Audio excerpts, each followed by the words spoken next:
What's up, guys? I'm Tim Geddes. This is Colin Moriarty. Today Hello. we were playing Donkey Kong Country.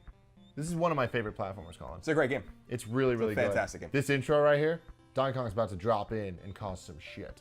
Some hip-hop shit. Yeah, no doubt My about favorite type of shit to start. Oh, okay, good. I'll let you know that. Good. Bam. I can't believe that this game is 20 years old now. It's crazy. A little over 20 years old, which is unbelievable. Do you remember how mind-blowing it looked? Yes, so Donkey Kong Country, I hate calling it a late SNES game because that's not really true, but because it was only a few years old at that point. But in 1994, when this game came out, it was pretty revolutionary in the way it looked and the way even it felt. And I feel like we just did, I don't know if the order will be that people had already seen it, but we just did a Mario 64 Let's Play. And I feel like this game was not maybe equally revolutionary, but revolutionary in its own right. In a much different way, just in the sense of like the 3D graphics. What would you call these 3D? The CG, at least. Is that what you would? Oh God, what's happening? Okay, hold on. I need to get used to controls here. Yeah, the Let me controls get might need back. to be mapped. Yeah. Yeah, the mapping's a little off, but I can work with this. Okay. So, yeah, I mean, you see typical things here, parallax scrolling. Obviously, the animations are really awesome. Tons of collectibles to be found in the game. I mean, there's just a shit ton of collectibles in terms of just bananas and obviously, like, the letters you find and et cetera and so on. I remember, actually, when this game came out on Game Boy Advance. Yes. I wrote the strategy guide at IGN for it when I was in college, and I had played the game in a much more thorough way to write that guide than I'd ever had before. Because I didn't really care so much about the collectibles when I was a kid. When I was playing some of these SNES games, like Super Mario World's a good example with the Yoshi coins and stuff. It's like, I don't really care. I just want to play the game and enjoy myself, and I'll find what I find. I'm not going to get too crazy with it. But man, when you're writing a strategy guide for a game like this, you start to really enjoy the little things Yeah, that it does. the design of it and all Yeah. that stuff. What's crazy to me is that Donkey Kong Country on GBA was an ugly game. My God, it did not even look this good, and this doesn't even look good now. No, not the best port, and it's too bad because GBA had great ports. It launched with a great port for Mario 2. Oh yeah, which was called the Super whole Mario Mario Advance. Advance series was awesome. But yeah, this particular game, I mean, this takes a page out of Super Mario World's book or Super Mario 3's book in terms of the map and a little bit of non-linearity, but not really in terms of like stages you can go to. But you're basically going in one straight line. And I think the game is extraordinarily beautiful. And of course, I mean, we'd be loath not to mention this is a Rare game, and Yes. a lot of people consider this one of the great Rare games. Yeah, I mean the game, it looks beautiful, but to me, it's the sound. It's the music of this game that really makes it so special. The gameplay itself is solid and it's good, but it's not Mario. You know, it's definitely, I'd say, more similar to Sonic. Like, this is a slow Sonic. Donkey Kong. Yeah, that's a good way of putting You know, it. it's Yeah. like, it's a little more floaty, it's a little like harder to control, and it's more about jumping and then controlling in the air than Mario is. And Mario's more about momentum and like the physics just, it feels better, you know? This game's about bashing dudes with barrels. Yes. I think one of the cool things about this game too, and I think a lot of people forget about it in kind of just the history of Nintendo and the history of Donkey Kong in particular, is that Donkey Kong was an extraordinarily important arcade game when it came out, but Donkey Kong was never a super relevant character once Nintendo became a home console business, and it wasn't really until Donkey Kong Country came out that anyone really gave a shit about him. He was just kind of a character from Nintendo's past. I mean, it wasn't to say that there weren't games with him. I mean, there was Donkey Kong, Math and all these kinds of random ass games. But Donkey Kong Country was a company, a very intelligent company, going into the Nintendo archive in terms of what characters can we use, how can we do this, and they did it with with Donkey Kong. They could have done it with Ice Climbers, they could have done it with Balloon Fight, but they did it with Donkey Kong. But I always loved it too, like a throwback to Donkey Kong. That's the OG Donkey Kong, Cranky Kong. And look how upset he is. Yeah, he's all cranky. They should have called him Upset Kong, because Cranky Kong's too literal. But yeah, again, man, the music done by David Wise, one of the all-time great video game music composers. Who's working on Ukulele now with Yes. Playtonic, who's doing, obviously, Ukulele, which is the spiritual successor to another popular Rare game, maybe even more popular Rare game, Banjo-Kazooie. But this really, I mean, at this point, Rare had already made a ton of games. Rare, I mean, as we went on Kind of Funny Games Cast, was responsible for a lot of NES games. Games that people don't even know they're responsible for. But I also feel like this might be when Rare became a name, like a household name with Nintendo fans. Like, it was a name where it's like, well, you might have seen one or two of their games, or you might have rented Anticipation, or you played, Wizards and Warriors or whatever. But this was the game, and this was the series over the three of them where they really found their groove. And I like that they stuck with the Super Nintendo too, long after they probably shouldn't have. Yeah. which made them late, I think, to get to N64. But it was a wise decision considering how much Super Nintendo proliferated, especially compared to the N64, which struggled after a little while. I mean, so I Portillo love this feels game, but it's not my favorite of the Donkey Kong Country series. Like 2 will always hold that space for me. 3 I wasn't too big of a fan of. It's still good. 3 is always in series when things get a little too crazy, in my opinion, when things maybe go a little too far, or they get a little too overzealous with the things that they're trying to do. 2 is usually when a developer is able to fit things into a game that otherwise wasn't able to fit into the first one because they ran out of time. I mean, that's always that's a tale as old as game development. You always hear that. The second one was our ability to, or our chance to fit all of the shit we couldn't fit into the first one. And I feel like Donkey Kong Country 2 might have been something that benefited greatly from that, especially because of the quick turnaround between the games too.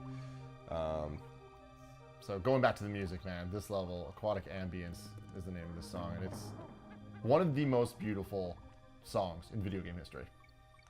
You think so? I definitely do. I mean, I don't think anyone would disagree with that too. Like, if you were to like look up lists of like best video game music, this is going to be, if it's a top 10 list, it'll be on every single one. The music's good. I think that when I'm looking at the stage now, what I'm reminded of most is how beautiful the stage is. Like, this is a pretty advanced looking game for Super Nintendo in terms of the water effects, especially. Like, you're underwater not because of the bubbles or the color or even the aesthetic, but mostly just because of the wavy lines that they cleverly put over the screen. Yeah. And when you really stare at the lines, like, they don't look right. But when you don't pay attention to them, it's just the experience. It's the experience of being underwater. It's brilliant. It's a brilliant design solution. This right here. So earlier you were talking about Mario World and the Yoshi coins and how this game had a lot of collectibles and stuff. This Donkey Kong Country did collectibles so right, where there was so much things to collect, but there was rules that this game gave you. When you see bananas like this pointing down, it's not a trap. Like you know that it's a good sign that like you're supposed to go down this way, And there's a lot of times, specifically in Donkey Kong Country 2, where they kind of lead you to the secrets early on, but then they stop doing that later in the game. But they expect you to remember, oh, I see this thing that looks, similar to how you did in the early levels. I should probably go that way to see the extra stuff. A good example of that is a lot of the levels have secrets to the left of them right when you start. So when you're trying to collect everything, you get used to just always searching to the left before you move on. And I'll always remember that whenever I play a Donkey Kong Country game. One of the cool things I'm looking at here too, and you see with all of the fish animations are awesome. And they're not just inverting sprites or whatever as they go back and forth. Like, there's real turn animations. There's just something really pretty about this game. Like, also, just look at that Donkey Kong animation. I know, that's unfortunate. That's a really unfortunate kind of animation right there. But there's just something really, really, really, really pretty about this game. I forgot. I almost forgot how pretty this game is. It's funny. There's also a weird strategy too between switching between the characters. Like, Diddy is so much more nimble and like fun to control. So a lot of the times I like to have Donkey up front, so that if he gets hit, I can have my better character for later. The one thing I was disappointed in with the game, and I'm kind of remembering now, is like, why does the world map have to be so ugly? I know they're trying to remain like consistent with the aesthetic again, but why does it look like that? Yeah. It just doesn't have to look like that. It's a pretty extreme difference between the prettiness of the game as you play it in the game as you're just stage selecting. Yeah. Just a minor gripe, but a gripe nonetheless.